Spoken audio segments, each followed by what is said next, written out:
Some of the most important turning points in life don't come with applause.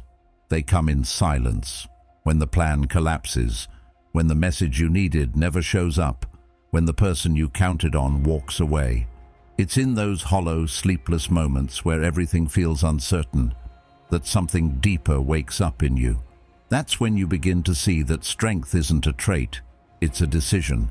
It's not handed to you. You forge it. In the mess. In the wait. In the waiting. See, we think we're supposed to have it all together. Smile through it. Hustle forward. But real growth doesn't happen when things go right. It happens when things fall apart, and you choose not to. And that's where Stoicism becomes more than just an old philosophy or a clever quote. It becomes a blueprint, a mindset, a way to rise, not in spite of the wreckage, but because of it. So if you've been questioning everything lately, if your mind feels loud and your heart feels tired, you're in the right place. This isn't about pretending to be okay. This is about rebuilding from the ground up, with clarity, with intention, and with the quiet kind of strength the world can't shake. If that resonates with you, if you're ready to stop reacting and start responding with purpose, consider subscribing. As a small step toward living a life that's anchored, honest, and unshakably your own. 1. Silence is a power move. You ever notice how uncomfortable silence makes people? Like really makes them squirm. Sit in a quiet room with someone for just a few seconds and suddenly, boom, they're checking their phone, tapping their leg, blurting out something completely unrelated just to break the tension.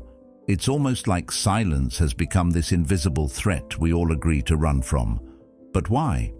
Because silence forces us to sit with ourselves. No distractions, no noise, just us. And for a lot of people, that's scarier than any loud argument or crowded room. But here's the truth that most people miss. Silence isn't awkward. It's powerful. It's one of the most underrated tools for self-mastery. In the stillness, you actually get to hear yourself. Not your anxious thoughts or outside opinions, but your deeper voice. The one you usually mute with busyness. The Stoics knew this well. To them, silence wasn't just absence of noise, it was a form of strength. Think about it. When someone truly knows who they are, they don't need to dominate every conversation. They don't need to prove anything. They're okay letting silence hang in the air. Why? Because they're not running from themselves. That's real power. Epictetus said, "We have 2 ears and 1 mouth, so that we can listen twice as much as we speak." And it wasn't just about communication, it was about life. The more you listen to others, to your surroundings, to your own inner world, the more you understand. But when you're constantly filling every second with chatter, you miss what's underneath it all. You miss the deeper truth that only quiet can reveal. Carl Jung once said, "People will do anything, no matter how absurd, to avoid facing their own soul." And he was right. We scroll, we snack, we say things we don't even mean, just to escape the stillness. But silence doesn't have to be threatening. It can be a mirror. It shows you what's unresolved, what's hurting, what needs attention. And if you're brave enough to sit in that space, even when it gets uncomfortable, that's when the growth starts. That's when clarity rises like fog lifting off a lake. So next time you're in a conversation, try this. Don't rush to fill the gap. Don't rehearse your next line. Just breathe. Let the silence stretch longer than you normally would. Feel that pull to interrupt it and resist. What's rising in you? What are you afraid of hearing? That discomfort. That's not awkwardness. That's self-awareness beginning to surface. That's the moment you go from reacting to observing, from noise to insight. And in that shift, in that quiet choice to listen more deeply, you take back your power, not by being louder, but by being anchored. That's the Stoic way. 2.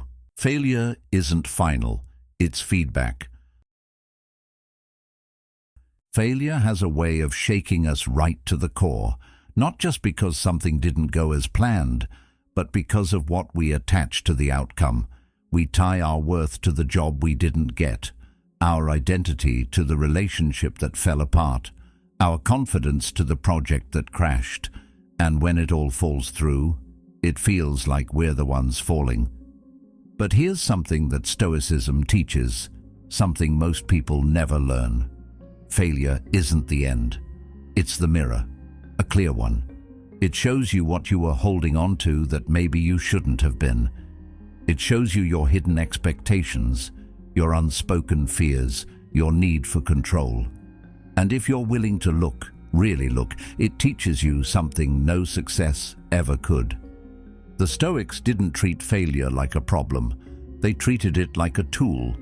Marcus Aurelius reminded himself daily, "The impediment to action advances action. What stands in the way becomes the way." That's not just poetic, it's strategic. Every time you fall, you get data. You see where your ego got too loud, where your patience wore thin, where your priorities were out of alignment. Failure points to the exact places where growth is waiting. But we usually miss that because we're too busy pretending it didn't hurt, too busy trying to stay positive and move on. But you don't need to skip the pain. You need to understand it, because buried inside that disappointment is your next layer of strength. Failure isn't your identity, it's your material. It's what you use to rebuild, refine, restart. The moment you stop taking it personally and start taking it seriously, everything changes. Because now, instead of spiraling, you're learning. You're not asking, "Why me?" anymore. You're asking, "What now?" And that puts you back in the driver's seat. Seneca said, "Difficulties strengthen the mind as labor does the body." That means every stumble isn't a sign that you're broken, it's a sign that you're building. So sit with the failure, let it sting, let it speak, then adjust. Not with shame, but with clarity. You don't need to be flawless, you just need to be honest. Resilience isn't about bouncing back untouched. It's about coming back clearer, sharper, more rooted in who you actually want to be. That's what the Stoics knew. That's how they lived. And it's how you rebuild, one setback at a time. Not just tougher, but smarter. 3. Let go of what's not yours. Ever catch yourself replaying a conversation from 3 days ago, trying to rewrite what you should have said? Or obsessing over someone's silence, wondering what they really meant? We all do it. We all overthink things we can't change. We waste hours, even days, tangled up in things that were never ours to control. The past, other people's opinions, the outcomes we thought we deserved but didn't get. It's exhausting, mentally, emotionally, even physically, and most of the time, it's invisible. On the surface, we're fine, but underneath, we're tight, gripping, draining ourselves by holding on to what was never in our hands to begin with. The Stoics had a word for this kind of self-inflicted suffering. They called it a failure to recognize the line between what belongs to you and what doesn't. Epictetus put it bluntly, "Some things are up to us and some things are not." That one sentence can change your life if you actually apply it. You can't control what people think of you. You can't force someone to love you. You can't undo the past or rush the future. But what you can control is how you respond, what you focus on, where you choose to direct your energy. That's where peace begins, not by getting everything right, but by getting clear on what's yours to carry. Carl Jung said, "I am not what happened to me, I am what I choose to become." And that choice, who you become, depends heavily on what you release. Letting go doesn't mean you stop caring. It means you stop micromanaging the universe. It means you stop assigning your self-worth to someone else's reaction. It means you stop fighting the current and start learning how to swim with it. That's not weakness, that's wisdom. There's a kind of quiet power in being able to say, "This isn't mine," and then stepping back. So here's a question worth asking daily. Is this mine to hold?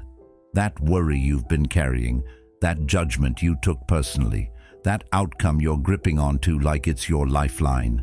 Ask yourself, is it mine? If the answer is no, let it go. Not out of defeat, but out of clarity. Because your energy is sacred, your peace is expensive. Don't hand it over to things that were never meant to be in your control. The more you honor that boundary, the line between you and the world, the freer you become. That's what Stoicism is about. Not detachment for the sake of being numb, but focus, intention, the discipline to hold what's truly yours and leave the rest. 4. Anticipate the storm. We live in a world that tells us to expect ease, that if we do everything right, eat the right foods, say the right things, chase the right goals, life should reward us with comfort. But it doesn't work like that. Life isn't fair. It's unpredictable, messy, and at times brutal. So why are we still shocked when things go sideways? Why do we act like hardship is some kind of mistake or punishment instead of what it really is, part of the deal? The Stoics knew this better than anyone. They didn't wait for pain to knock on the door. They met it halfway. They practiced for it, prepared for it, expected it, not because they were pessimists, but because they understood something most people don't. When you've already faced the worst in your mind, it hits different when it actually shows up. This practice was called premeditatio malorum, or the premeditation of evils. And while the name might sound grim, it's actually one of the most empowering mental exercises you can do. You imagine what could go wrong, not to scare yourself, but to steady yourself. What if you lose the job? What if they walk away? What if the plan doesn't work? You walk through those scenarios, not to drown in anxiety, but to train your mind, to teach it how to stay grounded even when the winds pick up, so that when rejection comes or failure knocks, you're not shattered, you're not caught off guard. You've seen this storm before, and you've already learned how to hold your ground in it. Seneca once said, "The man who has anticipated the coming of troubles takes away their power when they arrive." That's the point. You don't build resilience by avoiding what could go wrong. You build it by confronting it before it happens. And in doing so, you take back control. You stop being surprised by life's chaos and instead start responding to it like someone who's prepared. That's real strength. Not the kind that shows up when things are easy, but the kind that emerges when things fall apart and you stay steady anyway. Carl Jung noted, "No tree, it is said, can grow to heaven unless its roots reach down to hell." And that's exactly what this practice gives you, roots. A grounded, tested sense of calm that doesn't break when life turns hard. So don't just hope things go well. Train for when they don't. Walk through the fire in your imagination so that when the real heat comes, you're not scared. You're ready. Because that's what the Stoic path is all about. Not avoiding storms, but becoming the kind of person who stands through them, calm, clear, and unshaken. 5. Simplify to clarify. Ever feel like your mind is constantly buzzing, even when you're not doing anything? Like there's this endless mental to-do list running in the background, reminders, expectations, unfinished conversations, random goals you barely remember choosing. That's not just coincidence. That's the cost of clutter. Not just the stuff on your desk or in your closet, but the emotional and mental noise we collect without even noticing. And over time, that weight adds up. It clouds your thinking, drains your energy, and pulls you in 1,000 different directions. Most of us are carrying way more than we need to and calling it productivity. But the truth is, clarity doesn't come from adding more, it comes from subtracting. The Stoics understood this centuries ago. They didn't chase excess, they chased meaning. Epictetus said, "Wealth consists not in having great possessions, but in having few wants." That's not just about money, it's about mindset. When you want less, when you need less, you create space for focus, for purpose, for peace. And simplicity doesn't mean you give up ambition or stop growing. It means you stop scattering your attention across things that don't matter. It means you stop saying yes to everything just to keep up and start saying yes only to what aligns with your values. Carl Jung once said, "People will do anything, no matter how absurd, to avoid facing their own soul." And sometimes our clutter is just that, an avoidance strategy. We stay busy, distracted, overstimulated, so we never have to pause and ask the hard questions. Am I living in alignment with who I really want to be? Because silence is revealing. Stillness brings stuff up, and we fear that. But avoiding it only keeps us in chaos. Choosing simplicity, on the other hand, brings things into focus. You begin to hear yourself again, not the version the world expects, but the voice underneath it all. So what does that look like? It doesn't have to be extreme. You don't need to quit your job or move to a cabin in the woods. You just need to start small. Clean one drawer. Cancel one obligation that drains you. Say no to one thing that doesn't serve your future self. Do that and watch what happens. Your mind clears like fog lifting from a field. You breathe a little easier. You remember what matters. Simplicity isn't about having less. It's about making space for more of what actually matters. That's what the Stoics practiced. Not minimalism for aesthetic reasons, but for survival, for sanity, for soul. When you simplify, you don't lose anything, you gain yourself back, one decision at a time. 6. Forget perfection, choose progress.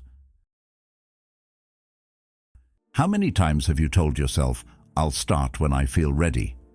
Whether it's a new habit, a difficult conversation, a passion project, or even just making a change you know deep down you need, there's always that little voice whispering, "Not yet." We wait for the perfect time, the perfect mood, the perfect plan. And while we wait, life keeps moving. The window we were waiting for quietly closes. Opportunities slip by, and before we know it, we're stuck. Not because we're lazy or incapable, but because we're trying to get it all right before we even begin. That's the trap of perfection. It looks like high standards, but often it's just fear in disguise. The Stoics didn't believe in waiting for the perfect conditions. They believed in starting where you are, with what you have, as you are. Marcus Aurelius wrote, "You could leave life right now. Let that determine what you do and say and think." It sounds intense, but it's a reminder that time is short. Waiting doesn't guarantee readiness. It only guarantees delay. And in many cases, what we think of as not ready is just a fear of being seen trying before we've mastered something. But mastery never comes before effort. It's earned, step by shaky step. Aristotle said, "We are what we repeatedly do." Excellence, then, is not an act, but a habit. Progress isn't about having one perfect day. It's about having the courage to keep showing up, especially on the messy days. You don't need your first step to be flawless. You just need it to be honest. Start with what you can control: your effort, your attitude, your willingness to keep moving even when you're unsure. That's what the Stoics practiced. Consistency in the face of uncertainty. Carl Jung once wrote, "The most terrifying thing is to accept oneself completely." And that's part of the journey too. Perfectionism often masks a deeper discomfort. our fear of not being enough. But when you drop the illusion that everything has to look clean and polished, you make space for real, raw growth, the kind that sticks, the kind that builds you from the inside out. So forget perfection, trade it for momentum, take the class, make the call, go to the gym, write the first bad draft. Whatever it is, do it scared, do it messy, but do it. Because the path forward isn't about being flawless, it's about being willing, one imperfect action at a time. That's how you build strength, that's how you build character, and that's how you finally get unstuck. 7. Live for integrity, not applause. There's this quiet pressure that creeps in when no one's looking. That pull to be liked, to impress, to say the thing that gets the laugh or the approval. You feel it when you hesitate to speak your truth, just in case it doesn't land well. You feel it when you adjust who you are, ever so slightly, to fit the room you're in. Most of us have been there, chasing validation like it's oxygen, asking ourselves questions like, will they like this? Or, what will they think of me? Without even realizing we've handed over the steering wheel of our life to someone else's opinion. And that's the trap. When you start performing instead of living, when your choices are driven by applause instead of values, you lose your grip on who you really are. The Stoics warned us about this. They believed that peace comes not from admiration, but from integrity, living in alignment with your principles regardless of who's watching. Epictetus said, if you want to improve, be content to be thought foolish and stupid.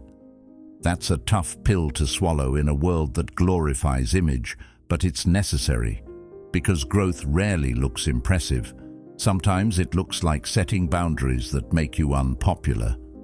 Sometimes it looks like walking away from something everyone else applauds, because deep down, you know it's not right for you. Integrity is quiet. It doesn't beg for attention. It holds the line, even when it costs you something. Carl Jung once said, the privilege of a lifetime is to become who you truly are. Not who people want you to be, not who gets the most likes or praise, but who you are, deep down, underneath all the layers of performance and pretense. And that kind of authenticity doesn't happen by accident. It's a choice, sometimes a painful one. Because not everyone will celebrate your truth. Not everyone will clap when you stop playing the role they assigned you. But here's what the Stoics knew. Your job isn't to be liked. Your job is to be whole. So the next time you feel that urge to impress, to smooth the edges of your truth just to fit in, pause and ask, am I being honest or just agreeable? Because there's a difference, and one leads to peace, true peace, the kind that comes from knowing you didn't betray yourself for temporary approval. That's where your strength lives, not in being the most liked, but in being the most real, one choice at a time, one honest moment after another.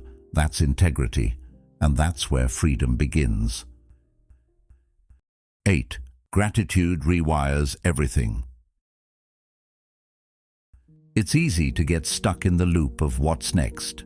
The next paycheck, the next achievement, the next relationship, goal, trip, compliment, whatever gives us that tiny spike of satisfaction before it fades and leaves us wanting more. Most people live like they're sprinting on a treadmill, exhausted but not getting anywhere meaningful, always reaching, rarely arriving. And the crazy part is, we often don't even realize we're doing it. It just becomes the rhythm of modern life. But Stoicism invites us to step off that treadmill and ask a quieter, deeper question. What if I already have something worth noticing? Because maybe the thing you're chasing so hard isn't more, it's presence, maybe it's peace. And those don't come from adding, they come from seeing what's already there. Gratitude, in its simplest form, is awareness. It's attention turned inward, not the fake kind where you force a smile and pretend everything's perfect, but the real kind, where you slow down even for a moment and acknowledge the small wins, the quiet miracles, like the fact that you woke up today with breath in your lungs, or that someone, somewhere, thought enough of you to check in, or that even if today was heavy, you still showed up for it. The Stoics practiced this regularly. They didn't wait for things to be ideal. They trained their minds to find value in the ordinary, because they knew that without gratitude, even abundance feels like not enough. But with gratitude, even a little becomes plenty. Aristotle once said, "Happiness depends upon ourselves." And gratitude is the doorway to that kind of happiness, not the kind that's tied to outcomes, but the kind that comes from within. When you pause long enough to notice what's good, you interrupt the cycle of scarcity.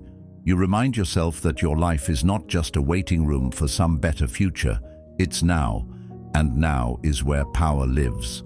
Carl Jung once noted, "Even a happy life cannot be without a measure of darkness." But that's exactly why gratitude matters.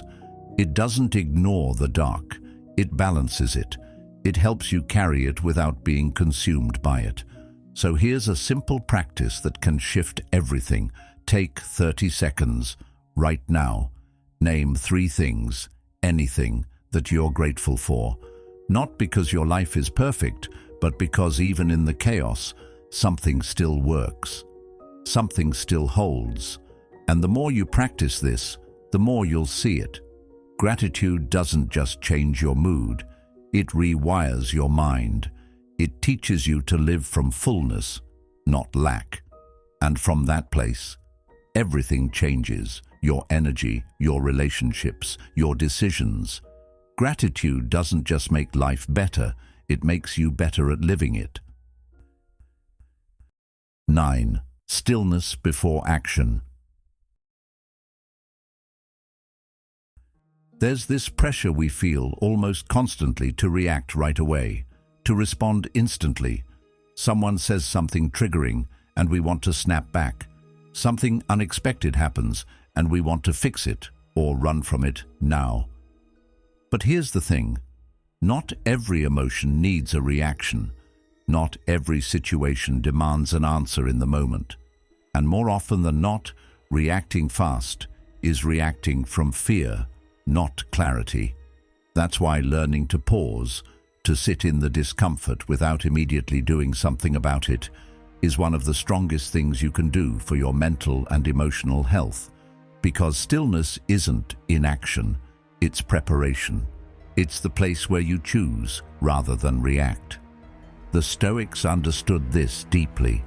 Marcus Aurelius wrote, "If you are distressed by anything external, the pain is not due to the thing itself, but to your estimate of it, and this you have the power to revoke at any moment." That pause, that's the moment where you regain that power. It's where you take your hand off the panic button and let reason, not impulse, lead. And that's where real self-control lives, not in suppressing your feelings, but in letting them pass through you before they take charge. Carl Jung once said, "Until you make the unconscious conscious, it will direct your life and you will call it fate." That's what happens when we live on autopilot, when every strong feeling turns into immediate action without reflection. But stillness interrupts that cycle. It gives you space to see what's really going on beneath the surface. Are you angry because of what was said, or because it hit an old wound you haven't healed yet? Are you afraid because the situation is dangerous, or just unfamiliar? You can only ask those questions when you slow down long enough to hear the answers. So next time you're hit with a wave of emotion, pause, just for a breath. Let the moment be what it is. You don't have to judge it. You don't have to fix it. Just feel it and wait. That space between the trigger and your response, that's your superpower. That's where wisdom starts, because anyone can react. But a Stoic learns to respond, intentionally, thoughtfully, calmly, not to impress others, but to protect their peace.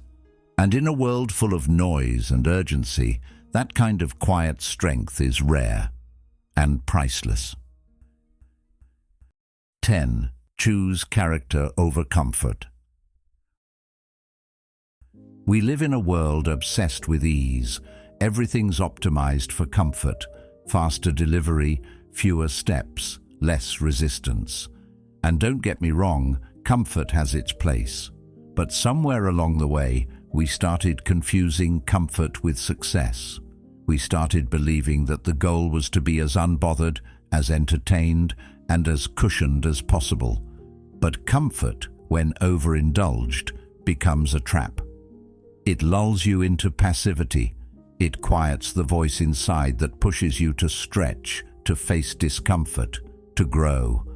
And growth, it never happens in your comfort zone. It happens in resistance, in tension, in those hard choices you'd rather avoid. The Stoics didn't chase ease. They chased virtue, not because it was glamorous, but because it was solid. Marcus Aurelius didn't write about relaxing more. He wrote about self-discipline, justice, courage, wisdom. These weren't ideals to admire. They were blueprints for living. Epictetus said, "First say to yourself what you would be, and then do what you have to do." That's the difference. A life of comfort avoids effort. A life of character requires it. It's built through repetition, through daily decisions to show up with integrity, even when it's hard, especially when it's hard. Carl Jung once said, "The world will ask you who you are, and if you don't know, the world will tell you." And character is how you answer that question, not with words, but with choices. It's holding a boundary that might make you unpopular. It's telling the truth when it would be easier to stay silent. It's walking away from what feels good now, because you're committed to what matters more in the long run. These aren't the choices that get applause. They won't trend, but they shape you, and they anchor you when life gets chaotic. See, anyone can look confident when things are smooth. But who are you when things fall apart? When you're tired, discouraged, uncertain, do you still act according to your values, or do you fold for temporary relief? The Stoic answer is clear. Choose virtue, choose character, even when it costs you, because comfort fades, circumstances shift, but character lasts. So if you want to build a life that holds steady no matter the storm, stop chasing what feels easy. Start choosing what makes you strong. Not performative strength, but real strength. The kind rooted in who you are when no one's watching. That's Stoicism. That's power. No one can rebuild your life for you. But the moment you decide to stop avoiding, stop performing, and start living with intention, that's the moment everything begins to shift. Strength isn't loud, it's quiet, steady, chosen, again and again. If this spoke to you, there's another video waiting on your screen right now.